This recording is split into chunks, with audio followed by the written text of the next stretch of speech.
Assalamualaikum warahmatullahi wabarakatuh. Perkenalkan, nama saya Kansa Yustiana dan rekan saya. Perkenalkan, nama saya Indah Hairun Nikmah. Hari ini kami akan mempresentasikan tentang gasifikasi dan pirolisis dalam mata kuliah teknologi energi terbarukan.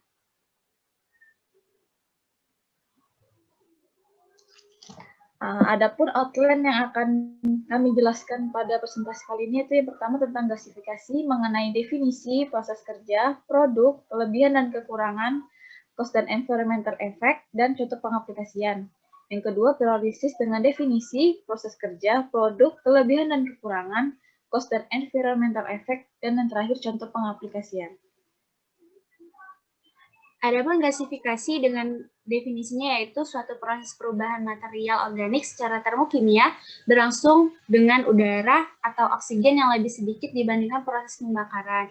Jadi proses gasifikasinya adalah proses di mana perubahan sebuah material-material padatan yang nantinya akan dibakar atau dilakukan proses perubahan dengan secara termokimia. Jadi nanti yang dihasilkan itu adalah udara dengan proses pembakaran.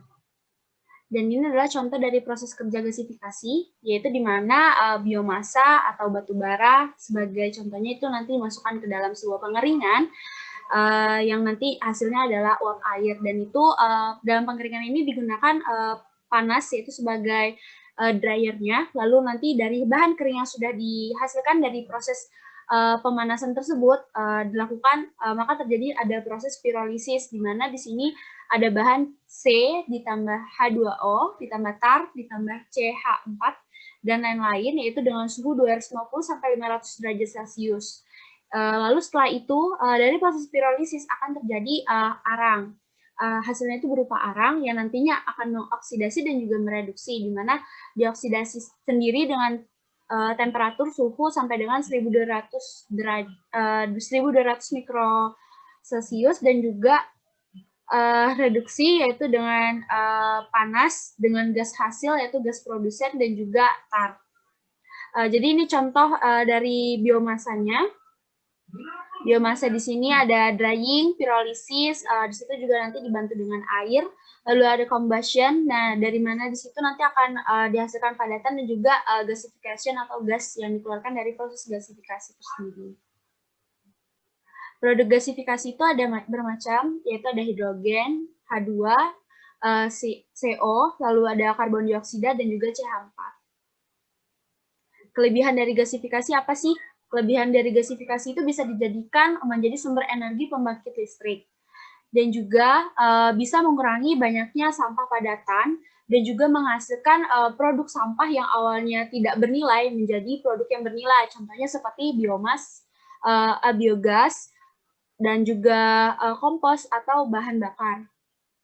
Dan juga gas yang dihasilkan itu tidak mengandung furin dan dioksin yang nantinya takutnya dapat mempengaruhi udara ambien yang keluar dari proses gasifikasi.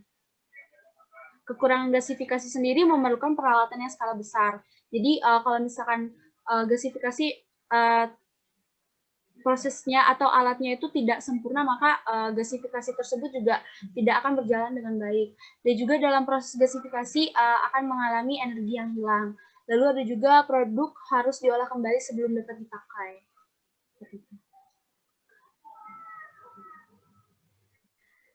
Selanjutnya di sini contoh penggunaan gasifikasi di negara Finlandia, nah di mana salah satu reaktor yang digunakan untuk teknologi gasifikasi di Finlandia ini merupakan menggunakan tipe reaktor fixed bed. Nah, di mana fixed bed ini dia menggunakan bahan bakar biomasa dari sisa kayu dari industri kehutanan. Nah, terbukti juga bahwa dari teknologi gasifikasi ini menjadi solusi produksi energi skala kecil.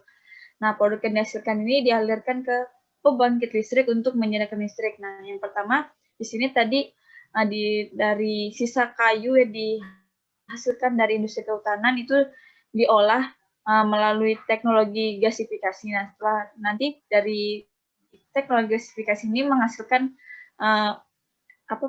energi gas, di mana nanti energi gasnya ini akan digunakan ke pembangkit listrik untuk menyediakan listrik di sekitar daerah yang akan di sekitar daerah si pembangkit listrik ini. Jadi nanti dari gas yang diolah nanti akan dialirkan, nanti setelah itu nanti untuk sisa residunya itu bisa diolah kembali di teknologi gasifikasi tersebut.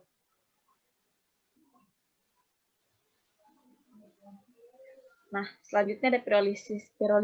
Definisi pirolisis ini adalah suatu proses perubahan material organik secara termokimia yang berlangsung tanpa udara atau oksigen.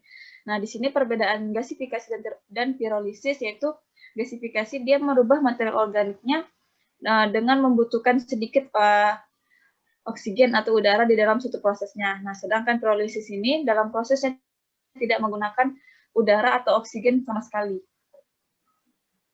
Next.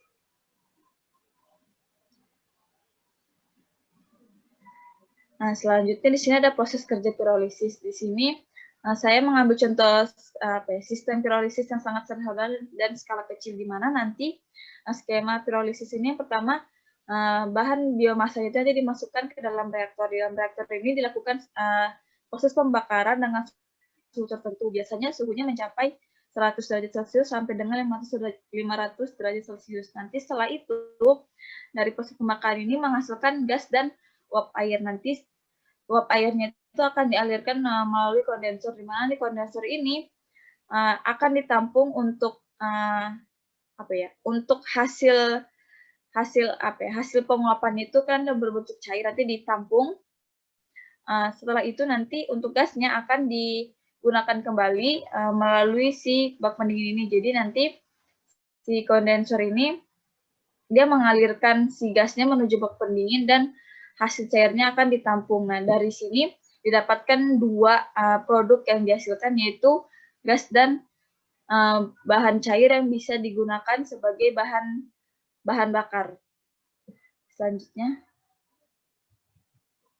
Nah, di sini produk yang dihasilkan dari proses pirolisis. Nah, yang pertama padatan. Yang pertama, residu padatan ini memiliki kandungan karbon yang tinggi. Karena tadi produk padatan ini dihasilkan dari proses pembakaran si biomasanya yang tadi yang pertama. Nah, setelah itu dia menghasilkan dua produk, yaitu cair dan gas, di mana cair ini berbentuk uap air, yaitu hidrokarbon dan air itu sendiri. Dan yang terakhir gas. Nah, gasnya ini atau uap panasnya nanti digunakan, contohnya tadi sebagai gasnya itu dijadikan sebagai dialirkan ke PLTU atau pembangkit listrik untuk dihasilkan menjadi listrik. Nah, itu nanti gasnya berupa CO, H2O, CO2, C2H2, C2H4, C2H6, C6H6, dan lain-lain.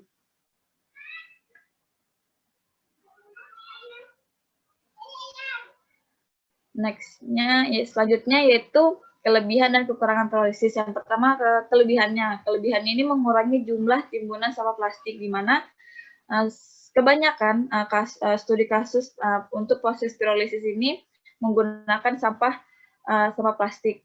Selanjutnya dia menghasilkan dua produk untuk energi, gas dan arang, di mana gas ini tadi dia dapat dialirkan menjadi energi listrik, dan arang itu tadi sebagai bahan bakar. Jadi sehingga nilai energi keseluruhan yang dihasilkan dari sistem pirolisis itu memiliki nilai energi yang cukup besar. Selanjutnya produk gas ini dapat langsung dimanfaatkan sebagai bahan bakar. Nah, contohnya seperti tadi yang dijadikan sebagai energi listrik. Selanjutnya untuk kekurangan pirolisis. Nah, kekurangannya itu membutuhkan perawatan yang besar. Nah, karena untuk menghasilkan energi yang besar, untuk sistemnya harus lebih dengan skala besar untuk menghasilkan energi yang besar pula. Dan yang terakhir, biasanya karena dalam sistem ini dia tidak menggunakan udara atau oksigen, biayanya cenderung lebih mahal. Berat ada pengaruh jenis bahan pada proses pirolisis sampah organik menjadi bio-oil sebagai sumber energi. Jadi di sini menggunakan 3 bahan baku berupa daun dan ranting kering, yaitu campuran dari tanaman angsana, mahoni, dan juga mangga. Masing-masing itu bervariasi komposisinya, ada yang 0%, 50%, dan juga 100%. Untuk prosesnya tersebut masing-masing bahan baku itu dipotong-potong dengan ukuran maksimal 10 cm, kemudian dipanaskan dalam reaktor pirolisis. Jadi di sebelah saya ini ada contoh gambar satu alat pirolisisnya. Di situ ada terdapat keterangan mulai dari tabung pirolisis, tungku pembakaran, lubang udara, lubang bahan bakar, termokopel, tabung kondensasi, blower, penampung tar, penampung bio-oil, pengukur tekanan, pipa gas recycle, dan juga pipa bio-oil. Hasil dari penelitian ini menunjukkan bahwa nilai kalor tertinggi itu sudah didapatkan dan juga rendemen tertinggi yang didapatkan oleh pada bio-oil yang dihasilkan dari pirolisis ranting 100%. Seperti itu. Jadi untuk proses kerjanya alatnya kan tadi sudah dijelaskan oleh teman saya Marani Indah, dan ini contoh penggunaannya sudah dilakukan di Indonesia. Seperti itu. Sekian presentasi dari saya dan rekan saya. Mohon maaf bila ada kekurangan. Saya akhiri dan teman saya akhiri.